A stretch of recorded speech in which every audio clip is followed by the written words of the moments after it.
Bienvenidos todos a esta serie de charlas y entrevistas con los nominados 2022 a los Latin American Leaders Awards, que son los premios más importantes ya que se entregan a líderes de Latinoamérica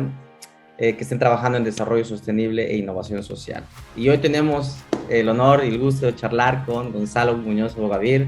que para los que están en el tema de desarrollo sostenible ya tenemos muy claro quién es. Sin embargo, hoy nos vamos a conocer a detalle y bueno, muy felices que nos dé el tiempo para poder dar esta entrevista. Sin más preámbulo, comencemos con la primera pregunta, Gonzalo, que es saber quién eres tú y qué haces. Muchas gracias, Roberto, un gusto estar con ustedes aquí. La verdad es que cuando me toca reflexionar sobre quién soy, no me es posible evitar la lógica de dónde vengo. Y probablemente quien mejor me ayuda a definir eso es mi madre. Por lo tanto, el par de veces que me ha tocado responder esa pregunta, naturalmente la respuesta es: soy hijo de Jimena Bogavir, lo que implica haber nacido en una familia de inmigrantes residentes en América Latina. Eso tiene evidentemente un contexto. Haber nacido en un entorno familiar muy protegido y muy privilegiado también para nuestra región, y desde luego haber tenido el privilegio de haber tenido una serie de distinciones y desafíos personales desde el momento en que nací, o por lo menos en la forma como fui criado. Eso implica el que el principal objetivo que se nos puso a mí y a mis hermanos fue intentar dejar el mundo mejor que como estaba cuando nacimos, ¿no? Este objetivo de el día que te vayas, que el mundo esté mejor que como estaba el día en que tú naciste. Y esa ha sido probablemente la premisa sobre la cual nosotros hemos sido criados. Luego, sin duda, me define también ser padre de tres preciosas mujeres, Magdalena, Catalina y Rosario, que también en otras dimensiones muy complementarias me han seguido desafiando. Y eso me ayuda a definirme, porque evidentemente describe de alguna manera mi contexto familiar, el lugar donde estoy, el ser padre de tres niñas, como decía antes, ser hijo de inmigrantes, pero también la suerte de haber sido desafiado por mujeres, tanto en mi origen como luego en mi descendencia. Eso me ha permitido ir descubriendo cada vez más nuevas distinciones. Sin duda, mucho de lo que yo hago desde el punto de vista de ser un emprendedor con un foco en el tema medioambiental viene de la inspiración de mi madre y las distinciones que mi madre nos entregó, y desde luego muchísimo de el cómo hago las cosas, el cómo intento relacionarme con otras personas, el qué tipo de valores intento colocar en mi acción, viene dado sin lugar a duda de el desafío permanente que me regalan mis tres hijas a través de el desafiarme a cuestionarme muchas de las lógicas, muchos de los paradigmas sobre los cuales fui criado yo, y para qué decir, digamos, las generaciones adultas que estamos hoy en día habitando este planeta. Gracias, Gonzalo, qué inspiradora respuesta esta primera. La verdad es de que, como tú dices, las próximas generaciones es el mundo que le estamos heredando, y qué mejor inspiración que ellos mismos. La segunda pregunta, vamos a hablar ya acerca de tu trabajo, porque es impresionante lo que has hecho. Sin embargo, nos vamos a enfocar en aquellos proyectos que creas que son los más relevantes de tu carrera. Así que, bueno, platícanos, ¿cuáles han sido esos proyectos que más te han inspirado, Gonzalo, y cuáles los que en realidad llevas a cabo en este momento y te absorben la mayor parte de tu tiempo? Pues tengo la suerte de ser un emprendedor bastante serial. Me ha tocado estar en la creación de muchas iniciativas, todas ellas con alguien más. Yo si bien tengo la suerte de ser un emprendedor serial,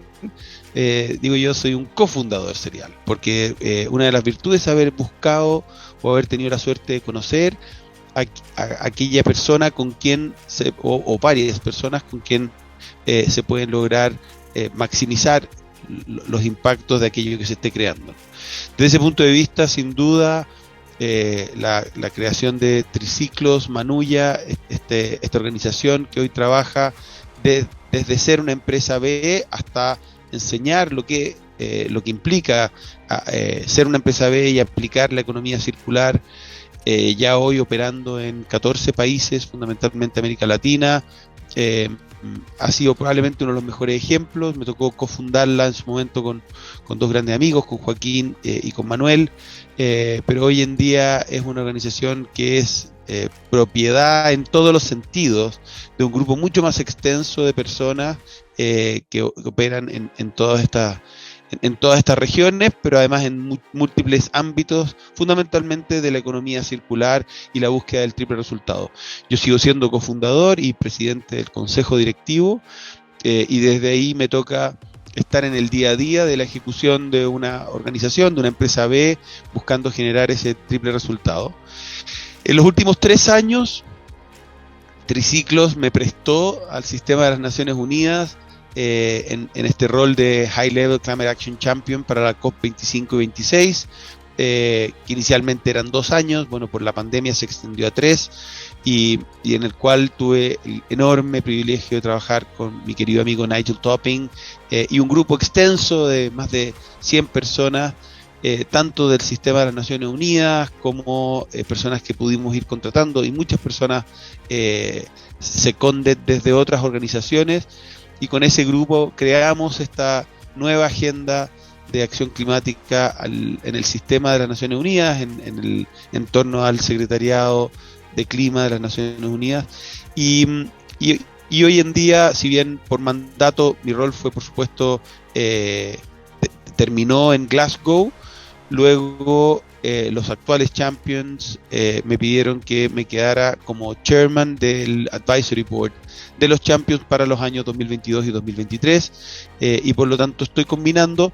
esos dos roles, el rol de ayudar a que la agenda climática global continúe en la trayectoria que le fuimos dando y ojalá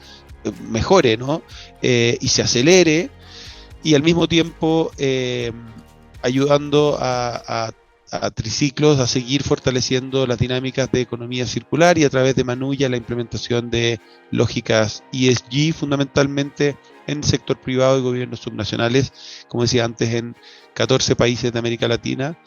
o 14 países incluyendo, España y Francia, por lo tanto son 12 de América Latina y estos otros 2. Tu trayectoria, como dices, ha cubierto la parte del sector privado como emprendedor. Me imagino que comenzaste con una idea también y fue creciendo hasta que se convirtió en Triciclos, pero también has estado sentado con líderes mundiales, presidentes, incluso con otros líderes climáticos. Y bueno, ha habido una evolución muy, muy interesante, diferentes niveles, diferentes, lógicamente, visiones del mundo. Y la siguiente pregunta me permite preguntarte exactamente cuáles han sido esos retos de ambos puntos donde has estado liderando esta voz hacia la acción climática. ¿Cuáles han sido esos retos más relevantes, más difíciles que has encontrado? Porque sé que ambos hay bastantes retos. Estar arriba creo que incluso puede ser más retos. Pero ¿cuáles han sido esos los más difíciles que has enfrentado y has podido superar? Si pudiera ponerlo como en diferentes niveles, ¿no? Primero a nivel muy personal, en los últimos años, bueno, y te diría, en la primera etapa de este proceso como emprendedor, yo antes de empezar en esta fase, fui CEO de empresas tradicionales en el rubro de los alimentos, que es aquello en lo cual yo me formé. Y por lo tanto tuve 2 dimensiones de retos en lo personal. Por una parte, tuve una enfermedad muy dura de una de mis hijas, que hoy en día está muy sana, pero en su momento estuvo desahuciada de un cáncer muy duro, y eso me hizo y nos hizo como familia, digamos, reflexionar mucho y cuestionarnos mucho el qué queríamos hacer, qué podíamos hacer diferente. Luego el gran amigo con el cual yo estaba reflexionando en torno a la creación de Triciclos falleció en un accidente, y luego uno de los dos fundadores de Triciclos, Joaquín, falleció en otro accidente. Por lo tanto, la fragilidad de la vida ha estado muy presente en esta ruta, y eso ha implicado el tener que sobrellevar momentos duros en que tienes que levantarte desde esa fragilidad, desde esa vulnerabilidad, intentar descubrir qué lecciones te está entregando la vida en momentos en que es difícil conectarse con el optimismo de la lección, y más bien queda normalmente el pesimismo del drama. Luego, en ese contexto también me tocó estar durante mucho tiempo enfrentando lo que yo considero son ciertos errores de diseño en la forma como operan las empresas, ¿no? Y desde ese punto de vista muchas veces me tocó llevar una pregunta al directorio, una provocación, un desafío de cómo podíamos hacer mejor nuestras actividades en el contexto social y ambiental, y normalmente la conversación en torno al directorio en ese entonces, estoy hablando hace ya 15, 20 años atrás, la respuesta era: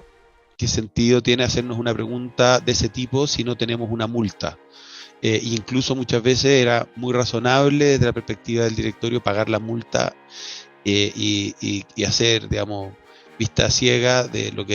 que era evidente, que finalmente se termina convirtiendo en un desafío moral. Luego, desde el punto de vista de las empresas que me ha tocado llevar, los desafíos más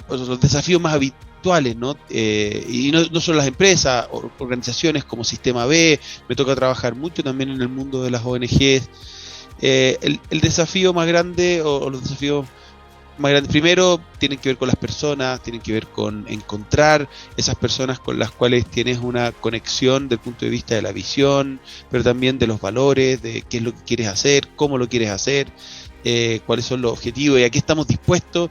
en esa primera, sobre todo en esa primera ruta en que hay que crear todo desde cero, en que hay que hacer todo dentro de un emprendimiento. No es fácil encontrar aquellas personas con las cuales tú puedas agarrarte de la mano, digamos, decir, ok, vamos juntos a por todas. Luego, por supuesto, como todo emprendedor, he enfrentado dificultades financieras en el camino, para qué decir, en estos últimos años, con la crisis del COVID, y distintas crisis que hemos vivido, tanto en el desarrollo de la organización, cuando nos hemos querido expandir, y la dificultad de entrar a un nuevo país, interpretar adecuadamente las formas, la cultura de un país nuevo no es algo fácil, y siempre como organización estás buscando a quién le sirve lo que tú estás haciendo, lo que tú estás proponiendo, ¿no? En algunos casos son clientes, en otros casos son entidades que puedan ser beneficiarias o personas, y el estar como permanentemente intentando convencer, de alguna manera, no en una lógica no solo de venta, sino que convencer y intentar llevar permanentemente esa visión que tienes a otros, siempre representa un desafío. Y luego el tercer nivel, te diría ya a nivel más macro, el haber tenido la suerte de estar encontrando los espacios o ser invitado a espacios donde hay una mirada global. Eso implica el estar expuesto también al drama global, ¿no? Al tamaño y del desafío, de los desafíos que estamos enfrentando, tanto voy a poner un ejemplo, ¿no es cierto?, en el tema de triciclos, el estar expuestos al problema de forma muy directa de la contaminación por los plásticos, y estar recorriendo los lugares donde eso se está manifestando, y entender la cadena como un todo, y ver cómo entran más plásticos al mercado, que son muchos de ellos cada vez menos reciclables, y tú estás por el otro lado intentando reducir o intentando convencer de la importancia de cambiar esa lógica, cambiar los modelos de negocio, cambiar muchas veces las prácticas o los diseños, pero también las políticas públicas, y estar viendo esto desde una óptica global. Es angustiante. Lo mismo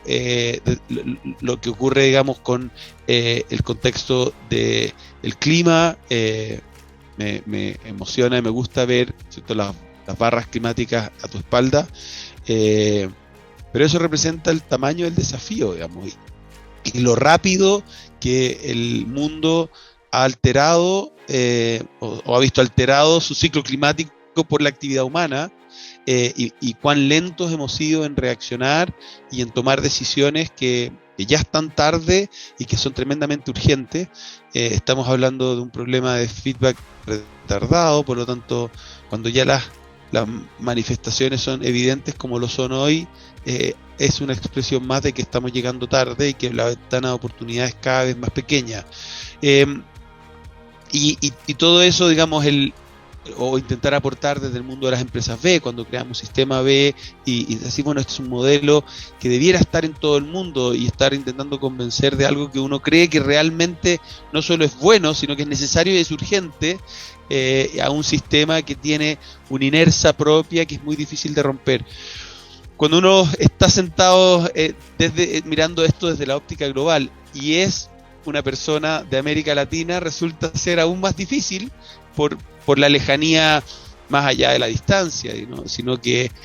porque el mundo se mueve en el norte global, el mundo se mueve en Europa, en América del Norte, en algunos países de Asia, y América Latina tiende a ser percibido como el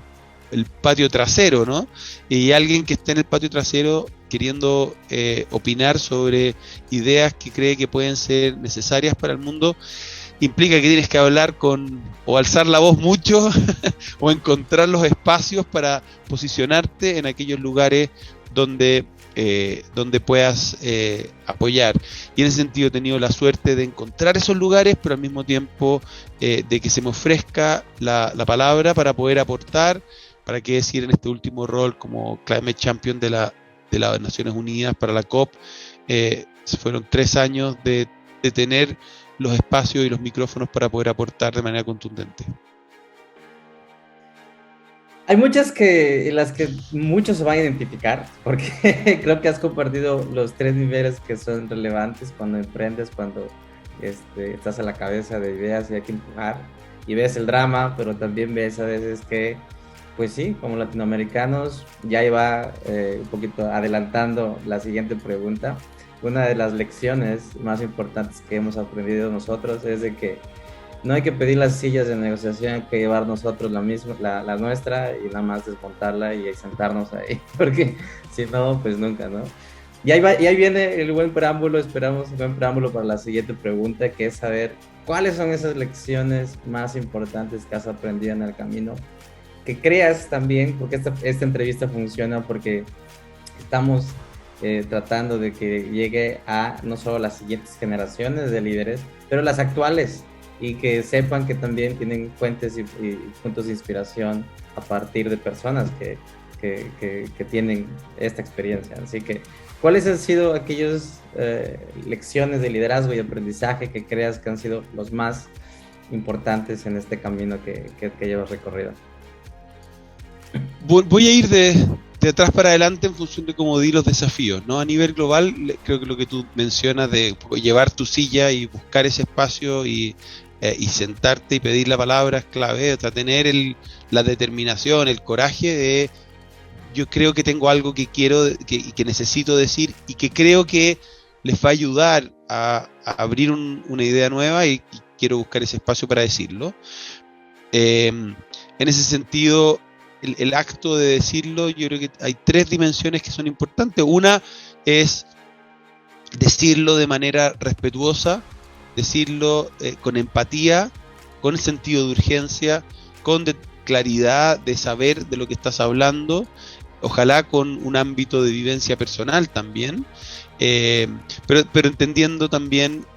por qué eventualmente esto no ha estado en la agenda, cuáles son esos puntos ciegos que puede tener tu audiencia o tus interlocutores, que puedan hacer que ellos no necesariamente estén viendo esto. Entonces, trabajarlo desde la empatía, no solo desde lo que yo quiero decir, sino que cómo me gustaría que tú lo escuches. Eso es clave. Lo segundo es muy práctico, es el idioma, ¿no? Y ahí los latinoamericanos, si bien manejamos un idioma que es muy importante a nivel global por la cantidad de personas que hablan el castellano, o sea, el mundo hoy se mueve en inglés, y por lo tanto creo que es muy importante que nos de alguna forma nos acostumbremos y aprendamos a hablar en este otro idioma, y si incluso puedo hablar otros idiomas más, digamos, como estamos hablando fuera de cámara, en tu caso alemán. Eso yo creo que es algo fundamental para efectos de exponer digamos, lo que tú quieras transmitir. Y lo tercero ya es un poco más táctico, es conocer muy bien las reglas del juego. O sea, el ir con una provocación muy intensa, digamos, puede incluso generar lo opuesto. Por lo tanto, conocer cuáles son las reglas del juego, qué se debe decir, qué no se debe decir, cómo se toma la palabra en una sala, qué tipo de sala. No, puede ser desde una reunión 1 a 1 y por lo tanto conocer las reglas del juego de un pitch de 5 minutos, hasta conocer las reglas del juego de una sala de las Naciones Unidas o de una instancia múltiple donde se te ofrece la palabra, ¿no? Uno de los peores errores que creo yo uno puede cometer es cuando te ofrecen la palabra para hacer una pregunta a un panel y en vez de hacer una pregunta haces un statement. Entras a un espacio con una actitud más bien disruptiva, que lo que hace es que genera más bien malestar, que al contrario lo que en teoría uno debería generar es generar el espacio para querer escuchar. Y está lleno de estos ejemplos pequeñitos que debieran ayudar a entender, digamos, el qué decir, el cómo decirlo y cómo usar el contexto a tu favor. Luego, a nivel organizacional, yo normalmente, digamos, creo que la gran lección que a mí alguna vez me dieron y que yo la repito siempre porque creo que es muy valiosa es: enamórate del problema. Normalmente nosotros vamos con una idea, se me ocurrió tal idea y creo que es fabulosa y voy a empujar por esa idea, y si pierdo de vista el que esa idea tiene que tener un fin, que es resolver un problema, puedo en algún momento estar iterando sobre mi idea sin conectarla con la necesidad y por lo tanto termino dándome vueltas sobre mí mismo,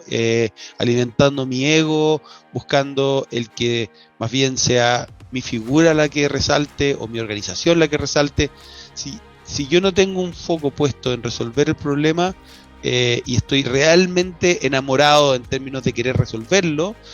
me voy a perder muchísimas oportunidades, no solo de descubrir de repente cómo puedo mejorar mi idea, o que mi idea es mala y en realidad tengo que rápidamente buscar una nueva, o que mi organización no es la más adecuada para resolver ese problema. Pero también lo que ocurre es ahí se abren dos espacios, digamos, la lógica de la persona que emprende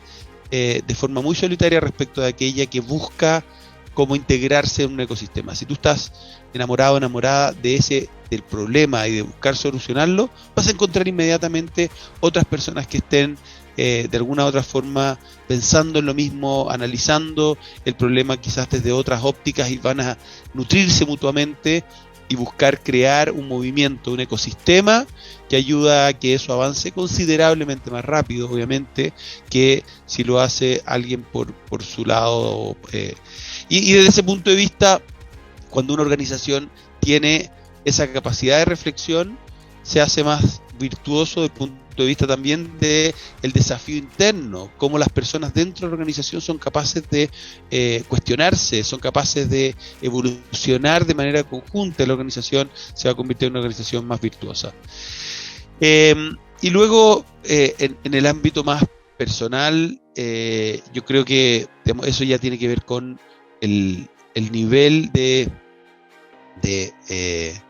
recursos diversos que cada uno puede tener. Lo primero que evidentemente hay que reconocer es que habemos quienes hemos tenido más privilegios que otros. Yo creo que es clave que cada uno de nosotros se cuestione eso, diga, bueno, ¿cuáles fueron aquellos regalos que yo recibí por el simple hecho de haber nacido, de haber sido criado en un contexto determinado, y cómo puedo ayudar a que todos esos recursos sean útiles para muchos más que solo para mi entorno más directo, y en ese sentido reconocer cuáles son aquellos talentos específicos o aquellas pasiones que uno puede tener, que pueden estar al servicio de una contribución lo más amplia posible y, como decía al principio, que te ayude a intentar dejar el mundo un poco mejor el día en que te mueras que como estaba el día en que tú naciste. Si todos hiciéramos eso en la dimensión que nos cabe, evidentemente hay personas que naturalmente digo, o cómo está estructurado hoy nuestra sociedad, naturalmente están más empoderadas que otras, pero todos tenemos algún ámbito de interacción en la cual podemos ir buscando colocar esta idea de el tiempo que tengo en este planeta lo quiero destinar a aquello que ayude y que me haga feliz. Lo que se llama el diagrama de Venn, ¿no? Cómo lograr hacer aquello para lo cual eres bueno, para lo cual el mundo está necesitando, pero también aquello, evidentemente, para lo cual te pagan y que puede llegar a ser una diferencia. Wow, qué bonita entrevista, porque esta parte de las lecciones siempre le llamamos el oro puro. De hecho, vamos a hacer nomás un especial de esta pregunta, porque siempre es la parte más digamos, relevante, la que enseña más. Y bueno, te damos otra vez las gracias por compartir estas cosas que son muy personales a veces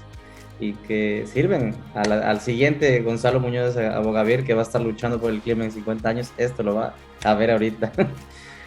Vámonos a la última pregunta, que es una pregunta abierta. Básicamente es con el objetivo que mandes un mensaje final, algún reconocimiento, lo que tú creas que sea relevante y que nos ayude a aquellos que vamos a votar por nuestros premiados a poder elegir lógicamente, más sabiamente y objetivamente. Yo diría, Roberto, que hablando de el liderazgo desde América Latina, ¿no? Naturalmente sabemos, como ya hemos comentado, que el liderazgo del mundo ha estado centrado en el norte global. América Latina ha sido un poco el patio trasero de estos dos grandes lugares, fundamentalmente América del Norte y Europa, y eso está cambiando. Y eso está cambiando porque debe cambiar, y no solo para los latinoamericanos, pero también África, para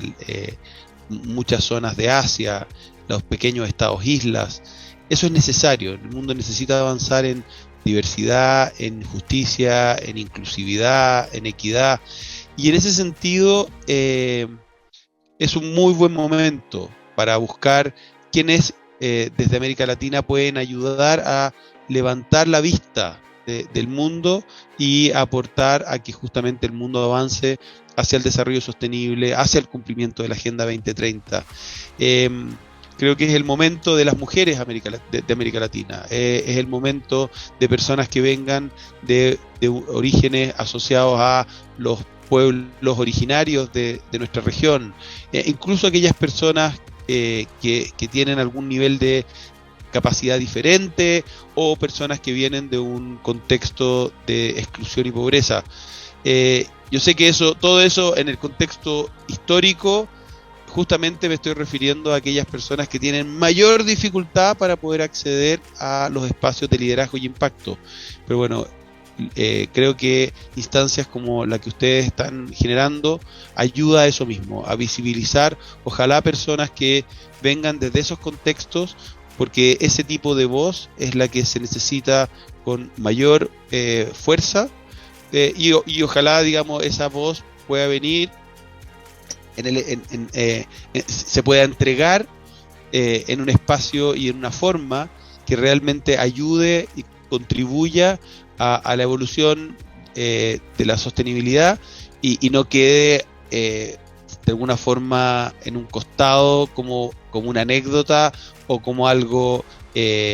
meramente anecdótico o curioso, digamos, sino que realmente contribuya con contenido a nutrir el conocimiento y este sentido de urgencia que tenemos como humanidad. Gonzalo Muñoz,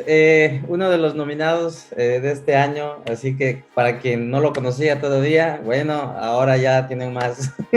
más curiosidad de leerse la entrevista completa y también de conectar con Gonzalo. Pueden seguirlo en LinkedIn, creo que también Triciclo está en Facebook y en todas las redes. Síganlo porque les va a inspirar, no nada más a partir de esta entrevista, sino de todo el trabajo que va a seguir haciendo seguramente. Gracias, Gonzalo, y felicidades. Muchísimas gracias, Roberto. Un abrazo grande, espero nos veamos pronto.